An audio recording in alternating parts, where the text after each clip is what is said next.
after Indonesia's.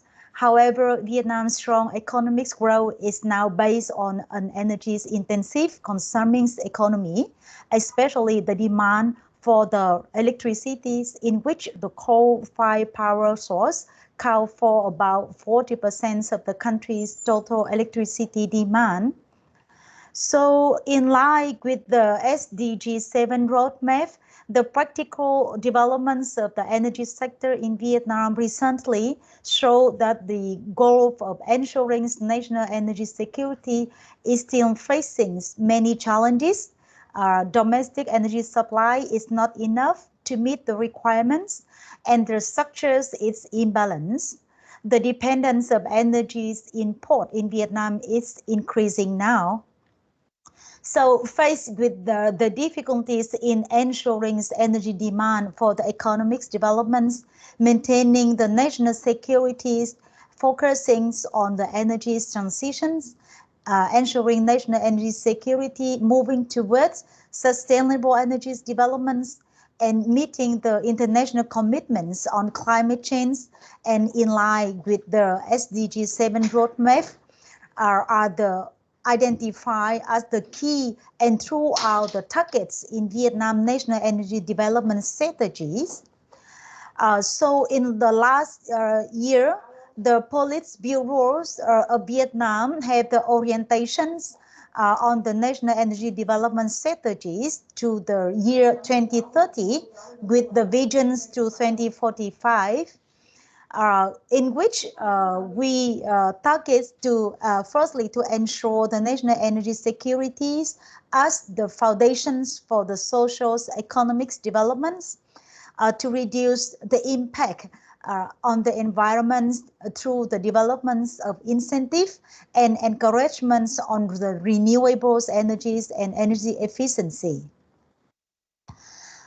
So far, the Ministry of Industry and Trade of Vietnam, the authorities in charge of the energy developments, we currently is in process of developing and finalization the National Power Development Plan for the period from 2021 to 2030, in which with a vision to 2045, we call the PDP number 8, which is focus and prioritize strong promotions and utilizations of the clean energies, mitigations of environmental impact, and limitations of the new coal-fired power projects to the maximums, and gradual reductions of the share of the coal-fired thermal power plants in the total power supply. However, it is not so easy to achieve the targets of the gradual reductions for the numbers of coal-fired thermal power plants by 2030, as they are still the main power supply for Vietnam. That is the big challenge that we are facing now. And it is estimated that the number of the coal-fired power plants in the countries will progressively fall to truly 30% by 2030. And according to the preliminary estimations, the gas-fired thermal power plants will tentatively contribute about 27 to 28% of total generations mix by 2030. On the other hand, for the country's progressive transitions to the renewable energies, replacing conventional power source, in addition to our incentive mechanisms for the developments of wind powers, biomass, waste to energies, solar powers, and other, the Ministry of Industry and Trade is now also researching on and legalizing renewable energies developments, and in parallel we form the new policies and mechanisms for the development of specific type of renewable energies such as offshore wind, solar power projects for self-consumption and floating solar power projects, etc., in order to attract more private investment or facilitate for the public and private investment corporations for the good achievement, which will eventually promote renewable energies development. It is projected that the renewable energy share will reach about 20% of the total primary energy supplies by 2030, of which the wind and solar projects shall occupy dominant share. Furthermore, reductions of the power consumptions and energy efficiency set by the national energy development strategies will be one of the long-term objectives contributing to the success of energy transitions in Vietnam. Many solutions for improving energies and power consumptions behaviors in all the sector, including industry, transportations, and civil life, toward the energy efficiency, promoting awareness, raising responsibilities, and change in behaviors and habit of all entities, organizations, communities toward the energy efficiencies.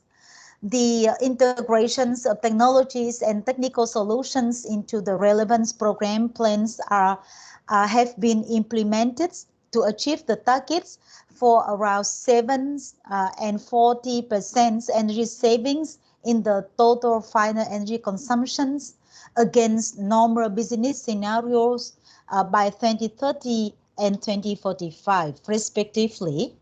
This is to reduce greenhouse gas emissions from the energy activities by 50% in 2030 and 20% by 2045 in comparison with a normal business scenario.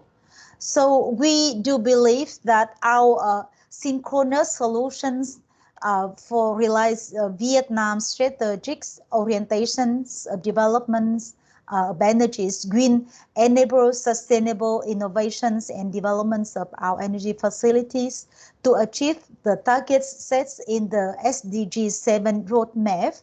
So we expect to receive more cooperations with the foreign countries and to facilitate to support our strategies, and we also commit to do our best to contribute the shared targets of the SDG7s of other countries, and we are happy to continue for discussions and contribute to the roadmap of all the nations.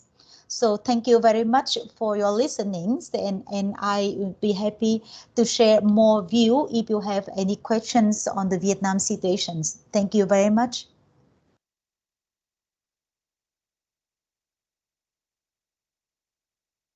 Wonderful deliberation and for sharing your experience with us.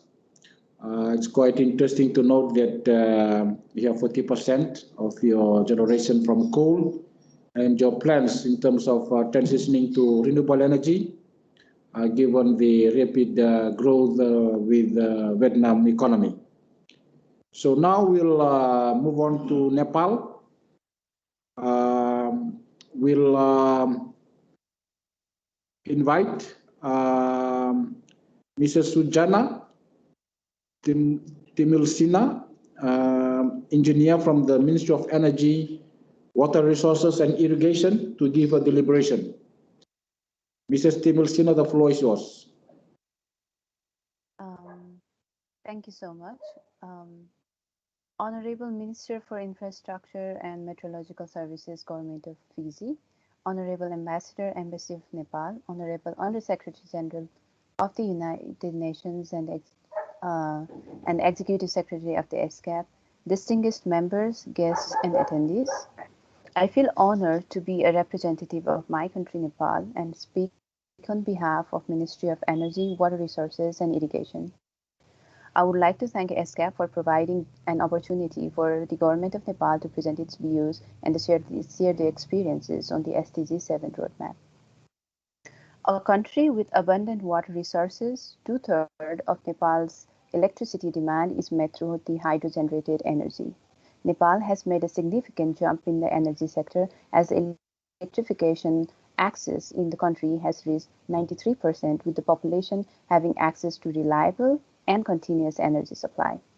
Despite this, Nepal still relies heavily on domestic and imported fossil fuel energy, and the energy consumption pattern shows that more than 86% of the energy consumed comprises energy from firewood and petroleum products, and more than half of the population in Nepal still relies on the traditional cooking stoves and imported fuels for cooking. The next challenge for Nepal in the current scenario is to amp up the domestic consumption of hydro-generated electricity and to switch to clean energy consumption. To address this challenge, Nepal has formulated and implemented different policies that focus and prioritizes clean cooking solutions. As sustainable development goals have always been Nepal's priority, these policies are highly aligned with the targets set in the SDGs. The SDG7 roadmap for Nepal was launched on September 20, 2021, with an expectation to assist the government of Nepal in developing efficient and effective policy measures to achieve the SDG7 targets. The SDG7 roadmap highlights Nepal's universal access to clean cooking technology, which has been posing a challenge since the time being. The roadmap includes a series of technological options and policy measures which are highly helpful to carve an energy roadmap and might be under consideration by the government of Nepal. The multitude of technological options suggested by this SDG7 roadmap is expected to serve as a basis and aid the government of Nepal to develop and implement policies and help the country to achieve the SDG7 goals by 2030.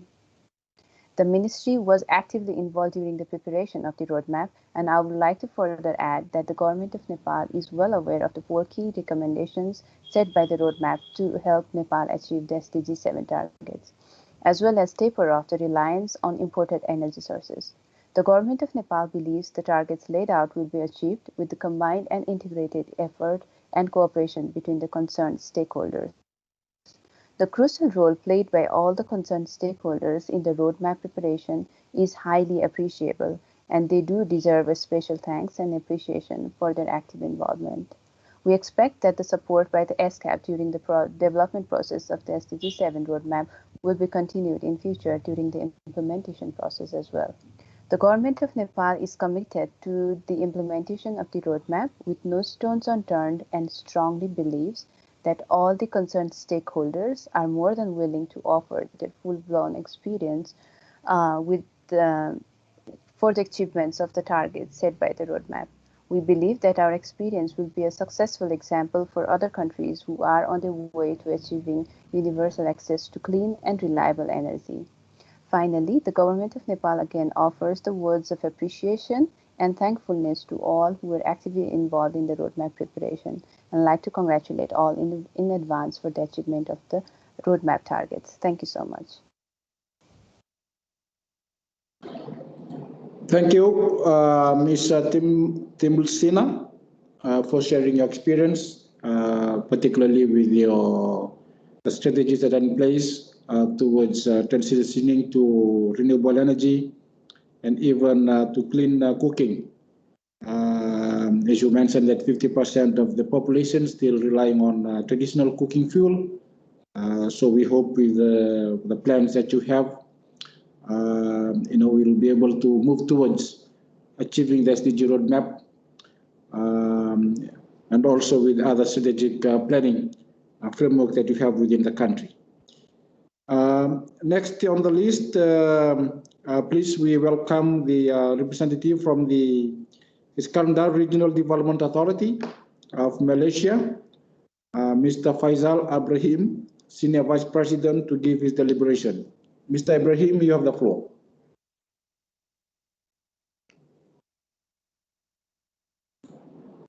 Thank you, Your Excellency, Chairperson and delegates for this event. My name is Faisal Ibrahim, and I would like to deliberate a little bit on the on our economic region, Iskandar, Malaysia. Iskandar, Malaysia is an economic corridor at the southern part of Malaysia, driven by investment from local and international investors. We determined to provide the best infrastructure, which means it must be reliable, affordable, sustainable source of energy. We have developed blueprint to ensure adequacy of energy supply and target for renewable energy and energy efficiency to ensure we are using sustainable energy in the long terms. However, with the SDG7 roadmap, we hope that we are able to track our RE and EE target and to review the current initiative done in this region, which the recent policies and technology. ILDA is a partner to ESCAP for this project. Hence, we are working closely with ESCAP to deliver SDG roadmap for Iskandar, Malaysia, playing the role as bridging the consultant with relevant stakeholders and partners. Indeed, the SDG roadmap is well accepted. All stakeholders and relevant parties are committed to ensure the roadmap will be successful. We foresee that recommendation by the roadmap is quite challenging, yet doable, judging by the great commitment from all the relevant parties and stakeholders. Our great challenge comes from two areas, namely policies and incentive to drive this SDG7, which perhaps some of the policies need to be put in place or some of the regulatory body need to be established. For example, there is no regulation set up for district cooling system in Malaysia regarding the tariff and connectivity policy. Another example is green building for new development, where the adoption of this initiative or technology are remain as voluntary. Okay, it's not a compulsory, it's voluntary. So there is some intervention of incentive need to be done to bring this up. Okay, therefore, it is recommended at ministry level to upscale and strengthen this area nationwide. ILDA is now reviewing the master plan from Iskandar, Malaysia, the comprehensive development plan from Iskandar, Malaysia, namely the Iskandar CDP. Hence, we are incorporating this roadmap into the master plan to integrate all initiatives and plan up to 2030. This document will be used as guidance for development in Iskandar, Malaysia, and we are promoting all the initiative and project in this document to be adopted in document of policy and strategy at national level. Well, some of these big initiatives are already in plan.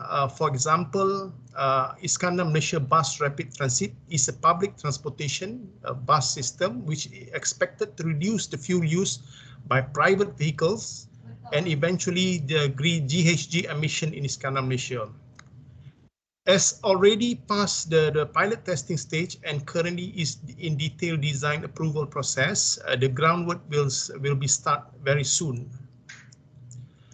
The most crucial process in getting the data, for example, the detailed data of electricity usage, how to track the energy efficiency since the SDG7 is part of SDG. The data required to build a roadmap is quite detailed and some assumption must be made by the consultant. So that is the challenge part that we feel. But however, we're confident that SDG7 target for Iskandar, Malaysia is achievable since we also have strong community support through low carbon society programs. We also track the GHG emission in Iskandar, Malaysia on yearly basis. The roadmap is aligned with what we have planned so far. We are in opinion that more rollout capacity building are needed to develop competency of technical staff at local, state and federal level to ensure the roadmap is successful. Okay, on my last note, I think Iskandar, Malaysia would like to thank the ESCAP team, especially in Energy Division, Mr. Michael Wilson, Mr. Hong Peng Lui, Mr. Knesia Patrisco, and Mr. Anis Zaman, and as well as Mr. Khalid, for their collaboration and assistance to ensure the roadmap of SDG7 for Iskandar, Malaysia was successfully completed. Thank you very much. Thank you, Mr. Ibrahim, for giving us sharing with us your experiences. with regards to your SDG7 roadmap development. So now we'll move on. Now I have the pleasure to invite the Mayor of the City of Kewian in the Philippines, Mr. Bernard Faustino, to give his deliberation. Mayor Faustino, the floor is yours. Thank you very much, Minister. Your Excellencies, everybody, this morning, a pleasant morning to everyone, and I hope you're staying safe and healthy. I would like to first express my utmost appreciation to ESCAP for choosing Cauayan as one of the 3 cities in Asia Pacific to undergo this set. This is certainly a wonderful program that is aligned with what we're doing in the city of Cauayan in localizing the SDGs. The deep dive on SDG7 in implementing and making the roadmap certainly will guide us to achieve our targets of having a sustainable energy. Some of the recommendations that were given to us was are as follows. Access to electricity and clean cooking technology should be our top priority in the city, which we will be doing. The city should consider rapid electrification of the transport sector to reduce energy demand and GHG emission, which we will strengthen our e-vehicles, e-tricycles, and our hybrid electric road train. For green building code, the green building code should be made mandatory to all commercial buildings in the city, regardless of the floor space. This is something that is already in the process, in the pipeline of our city council. Hopefully, we will be able to submit this by the end of the year. The city should consider net zero carbon pathway. Yes, it is ambitious, but I think with a strong collaboration with the private sector, with the different agencies in our city, we will be able to do a net zero carbon pathway. And finally, institutional capacity and mainstreaming energy transition in executive and legislative agenda. So these are something that we will be included in our CDC or our city development plan. Definitely, we are delighted and privileged that we were able to have this set roadmap. And in fact, we just had the launching the other day with no less than our Secretary of Department of Science and Technology, Secretary Fortunato de la Peña, which we will be able to cascade, which we'll be able to use to really cascade for other cities in the Philippines to also follow the same track as what we did in the city of Cauayan. So with that, again, in behalf of the people of Cauayan, we thank ESCAP and each and every one. This is something that is really fruitful and beneficial for future generations to come. Again, thank you and a pleasant afternoon.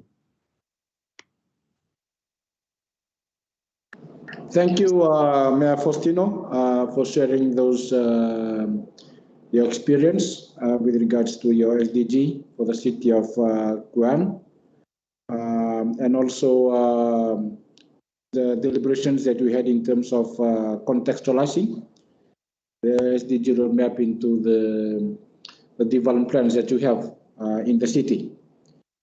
So now we'll move on to our final presenter. So let's invite the representative of the city of Jakarta, Dr. Nasruddin Joko, head of the Regional Development Planning Agency, Jakarta, to give his deliberation. Dr. Joko, you have the floor.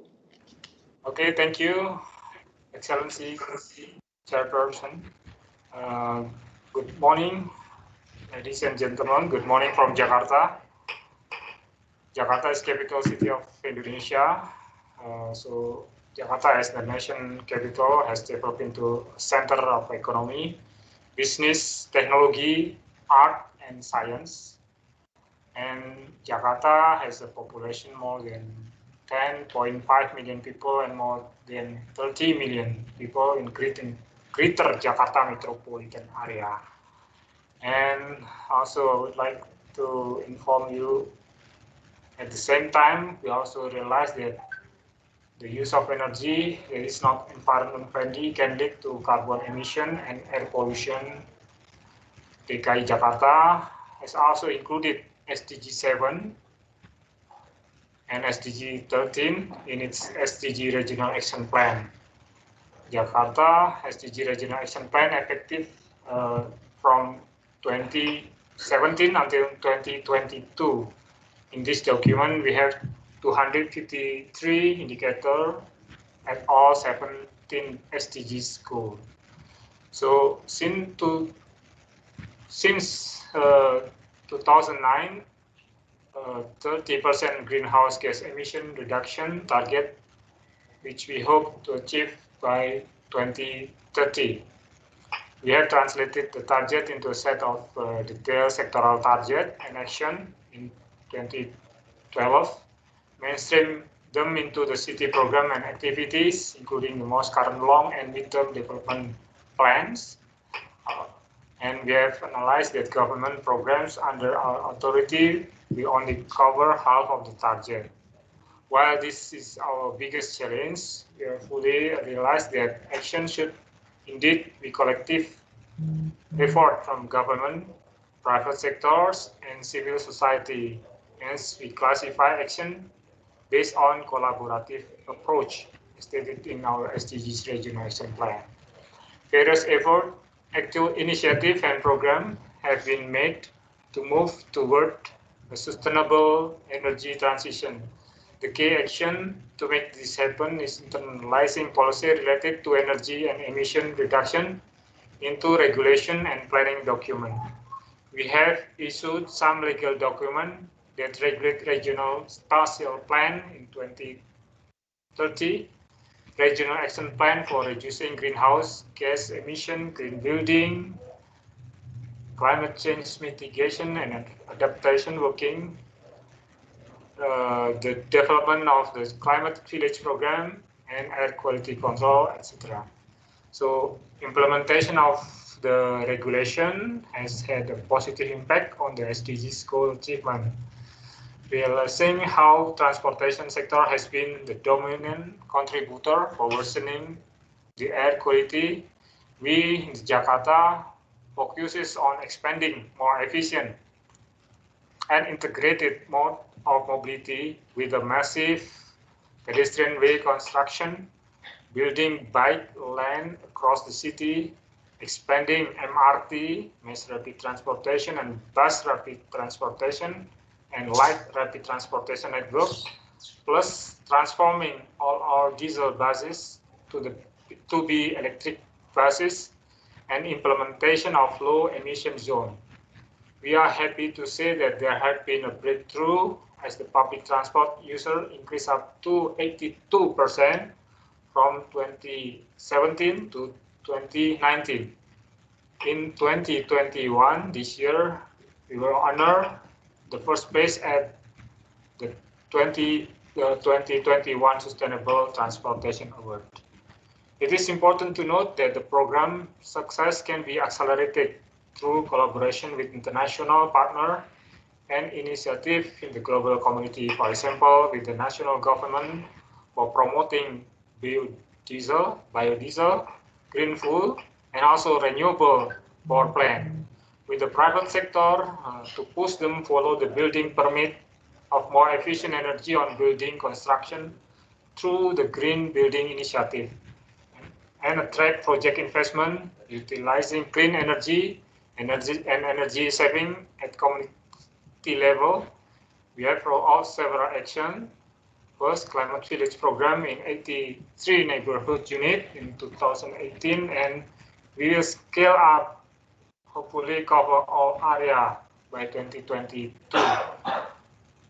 There are 1,698 waste bins in Jakarta, and in 2017 so that reduction of greenhouse gas from waste composting is 1,688 ton CO2 equivalent, and educating and encouraging the use of clean cooking technology and informal settlement in importance of use house design with cross ventilation and natural lighting, and also saving energy at every household. One of the key success of the effort is collaboration between government with group of 10 houses for empowerment of family welfare. Basically, it is an institution to empower activity from women and housewives. Its main program includes sustainable environment, sanitation, and health plan. This is what makes Jakarta Sustainable Energy Action inclusive, and we commit to placing inclusivity at the center of policymaking, not only making sure that those most vulnerable are benefiting from our collective action, but to actually put them as the subject from whom we could all learn about more sustainable ways of living. That should be the agenda for us, cities, carving sustainability action based on our own strength. And cities should lead the way in the race against unsustainable practice in urban development.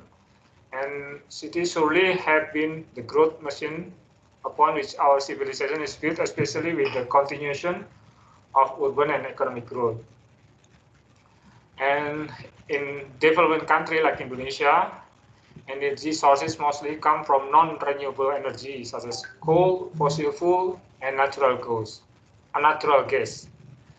This unsustainable energy leads to carbon emission and pollution.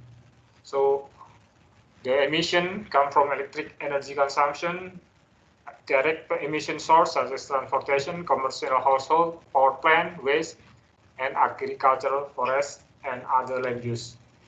Energy plays an essential and crucial role in achieving all SDGs goals because it's closely related to factors that encourage the achievement of other SDG goals.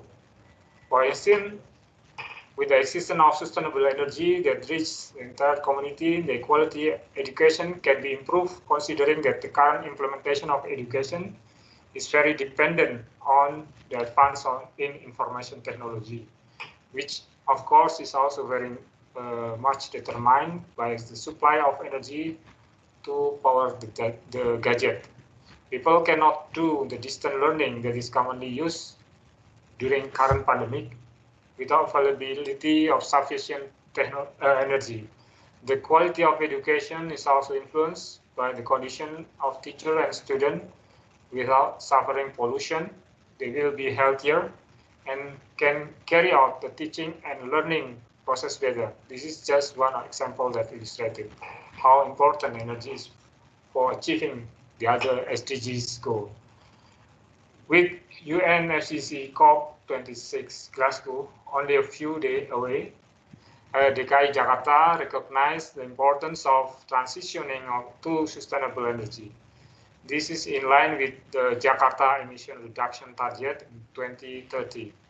The 2030 SDG Global Development Goal Agenda and the implementation of the Paris Agreement with the spirit of Jakarta, City of Collaboration, active involvement of various stakeholders such as business entity, community group, community organization, academia, and mass media, and also international partner is very important and needed in realizing how low carbon development and to make sure no one left behind in Jakarta.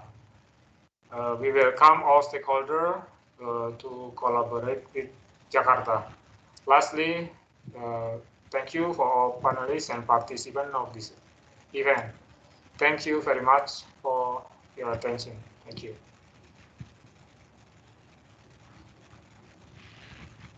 Thank you, Dr. Joko, for sharing your experiences with us.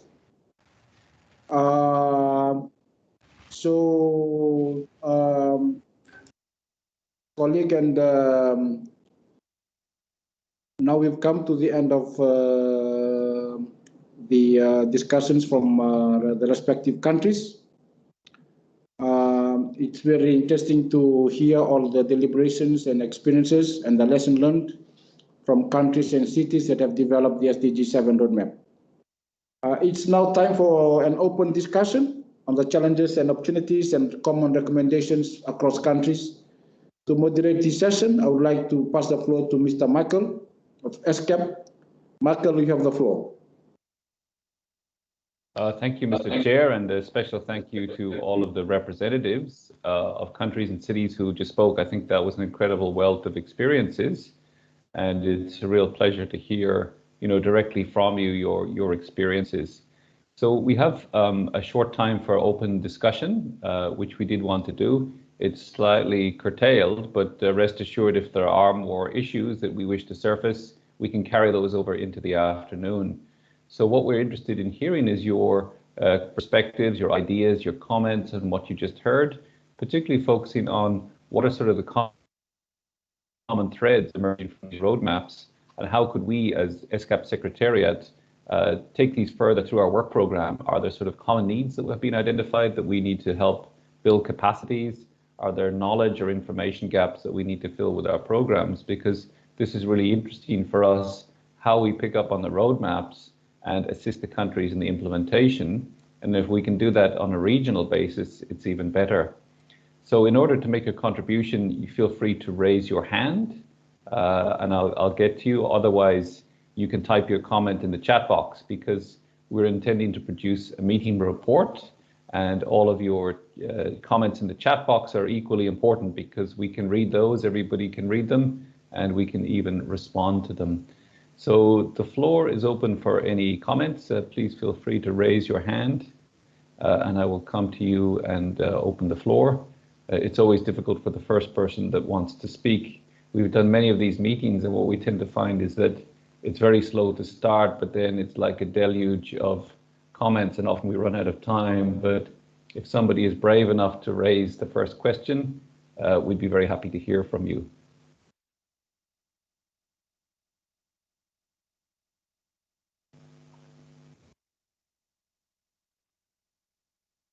Okay, I don't see any hands raised at the moment. I think there's a lot of information to absorb, but from our point of view, with ESCAP, we've looked particularly at the clean cooking issue, and it's very interesting to see, I guess in a lot of reports produced by the UN and SE for All, they really labor the point that investment in access to energy is very, very small compared to other parts of SDG7, particularly on the clean cooking.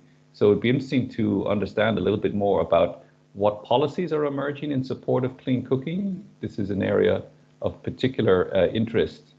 So I don't know if maybe Mr. Valina, because he's the head of department and very familiar with this whole process, whether you wanted to say a little bit about Fiji's approach to clean cooking and maybe what's changed as a result of the roadmap and what we as ESCAP could do. So if it's not too forward, Mr. Valina, could I ask you that question? Would you be able to tell us a little bit about your approach to clean cooking in Fiji?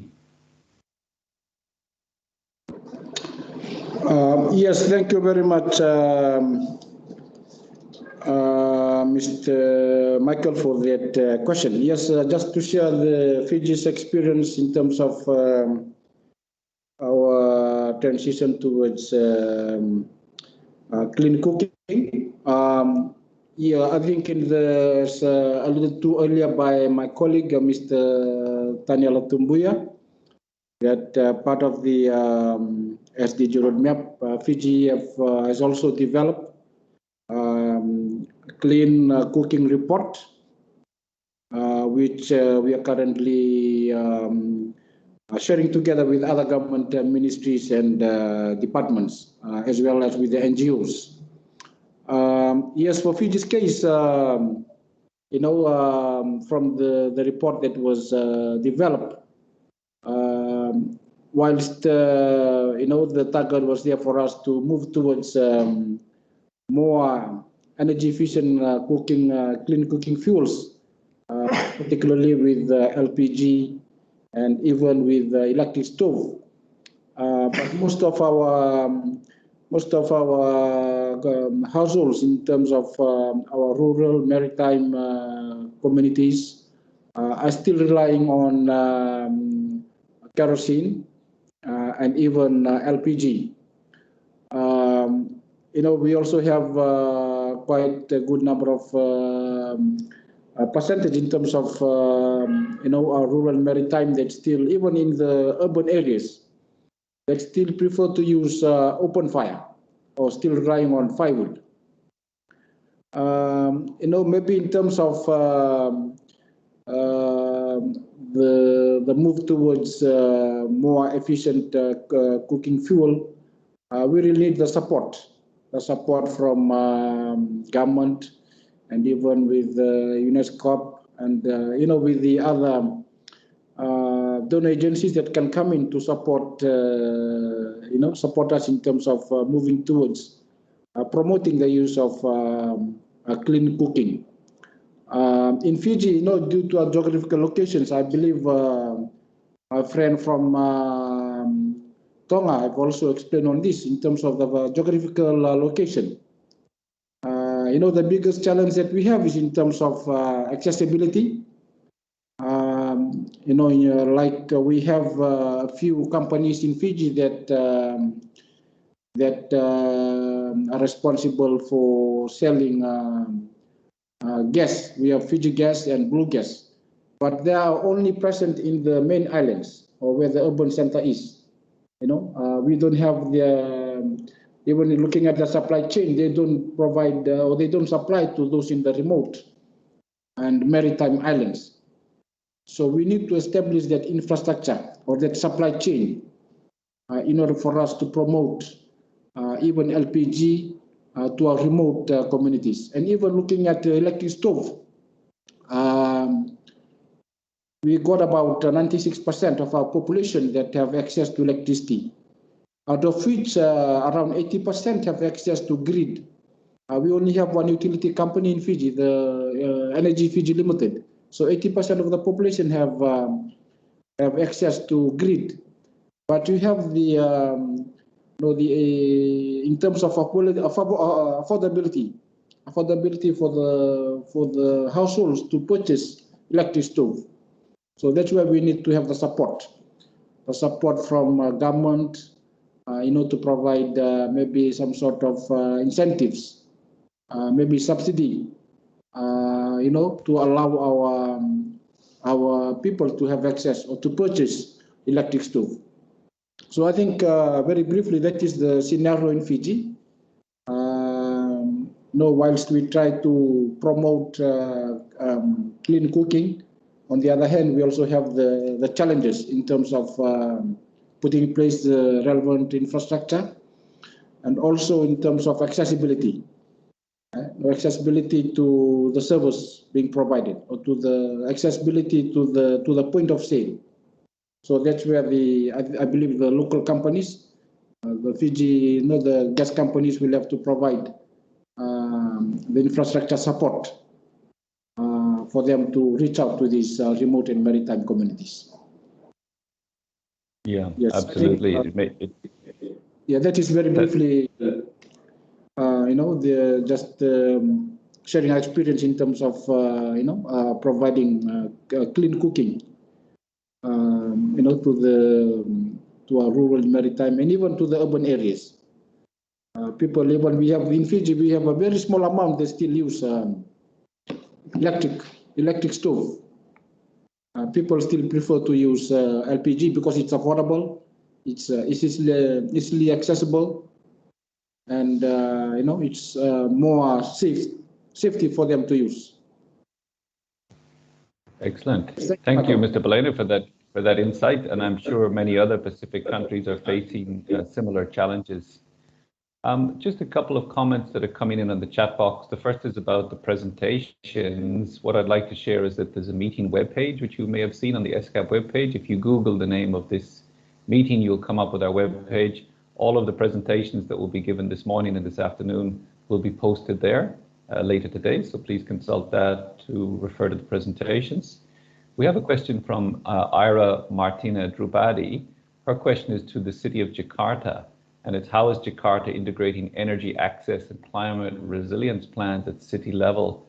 I'm not sure if our colleague from the city of Jakarta is able to answer that one. Would you care to take on that question? Yeah, thank you. Actually, in Jakarta, we integrate energy access and climate resilience. Even though not all covered, but now we are in the process. For example, related with the energy we provide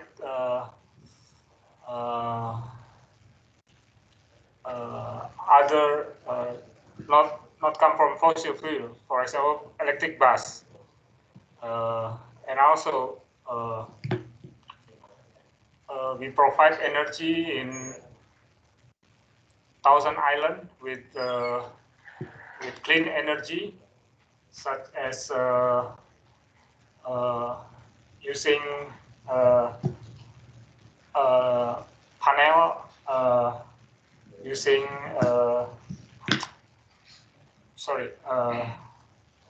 solar panel in Thousand Island. Thousand Island is eastern part. Northern part of Jakarta, and there are many islands in southern part of Jakarta, and we are using clean energy by using solar panel. This is actually we are trying to integrate this energy and climate resilience in those area in southern part of Jakarta. So with the clean energy, we can maintain the clean sea in the southern in the northern part of Jakarta. Okay, thank you very much, Dr. Surjona, and sorry to come back to you so quickly after you did your initial presentation, but I wanted to answer the question that had been posted. There's another comment from Dr. Bruce Perry, who represents FSM, the Federated States of Micronesia. He says that for this country, accurate and timely data is critical for planning and resilience. And on the clean cooking front, he notes that villages in FSM have a reluctance to use clean cooking because they prefer traditional cooking fuels such as wood and coconut husks. This is a very, very common story, in fact. So that was just a comment. There's another question that's come in, I believe, from Cambodia. There's two questions. The first is, if a nation wants to develop both national and subnational SDG roadmaps, which level should start first? And the second question is, are the challenges of establishing national and subnational roadmaps the same? You elaborate on the difference. This is a good question because it kind of is difficult for one particular country to answer. I think different countries might have different perspectives, but I wonder if I could maybe pass to my colleague Anis, who has spearheaded this initiative, if you could have a stab at both of those questions, Anis, just to get the ball rolling. Sure. Thanks, Michael, and thank you for the question, our colleague from Cambodia. So starting with your first question, if you are intending to develop the national roadmap or subnational roadmap for Cambodia, I think the best way would be to get in touch with the ESCAP Energy Division. So formally writing an email or just sending a text that you are interested, then probably we can just give you more information, what are the requirements and how this will be developed, what are the time frame requirement, what is the institutional arrangement that need to be put in place. So then we can start from there. So it's not very difficult, and ESCAP will be happy to support the development. For your second question, it's very interesting that you would ask this question. The challenges are really different. So there are different levels of challenges for national and subnational roadmaps. They're quite in different dimensions. So with the national roadmaps, data collection and getting the national authority on board, getting the ownership. So the national at national level, things move a little slow because there are lots of processes and stages of decision making. And also you need to collect data from the national level, so which is quite intense. But working at the subnational level, it's a bit quicker because your decision making is faster, and also you need to collect a low level of data collection. I mean, the minimum only the subnational level of data collection. However, there are some inherent challenges as well, because you need to put the boundary where within which your roadmap will need to work on and how that will need to be developed. In summary, actually, there are both challenges and opportunities on both sides, but we have already worked with quite a number of countries and cities. We are still working, and we have built up the experience, and we can guide you accordingly. So if you get in touch with the Energy Division of ESCAP, we'll be able to direct you in the right path. Thank you. Yeah, thanks, Anis. I kind of agree with that analysis. So, colleagues, we are a bit running close to the end of the time that we have allocated for the morning session. There are a number of other issues that I would have got to if we had time. I would have liked to ask member state representatives about minimum energy performance standards. If these are so productive, why are they not as widespread? In other words, what are the barriers to implementing minimum energy performance standards? Is there resistance from industry? Are there other factors? And then also on electric vehicles, because electric vehicles have appeared in several different roadmaps, and even in the NDCs of countries going back to 2015, many of them had electric vehicle ambitions written into those NDCs. We haven't seen as much progress on EVs. So we're obviously interested in what are the barriers. We're planning to do some more work ourselves in this area in terms of focused country studies on electric vehicles. So it would have been good to hear a bit about your perspectives on what are the key challenges to getting more EVs on the roads, be they public vehicles or private vehicles. But maybe we can pick up on some of these issues in session 2 if we have time.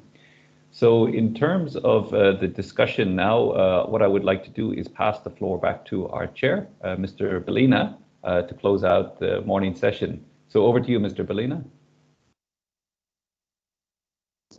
Thank you, Michael. Ladies and gentlemen, colleagues, indeed, it was a very good discussion session. I believe the Secretariat will make a summary of the key discussion points in the workshop proceeding and share with all participants. With this, I would like to call an end to this first session. We'll take a break for 2 hours, and the afternoon session will resume at 1 p.m. Bangkok time, which is UTC +7. I think that's international time. So with that, we'll close the session for this morning and see you again in the next session. Thank you.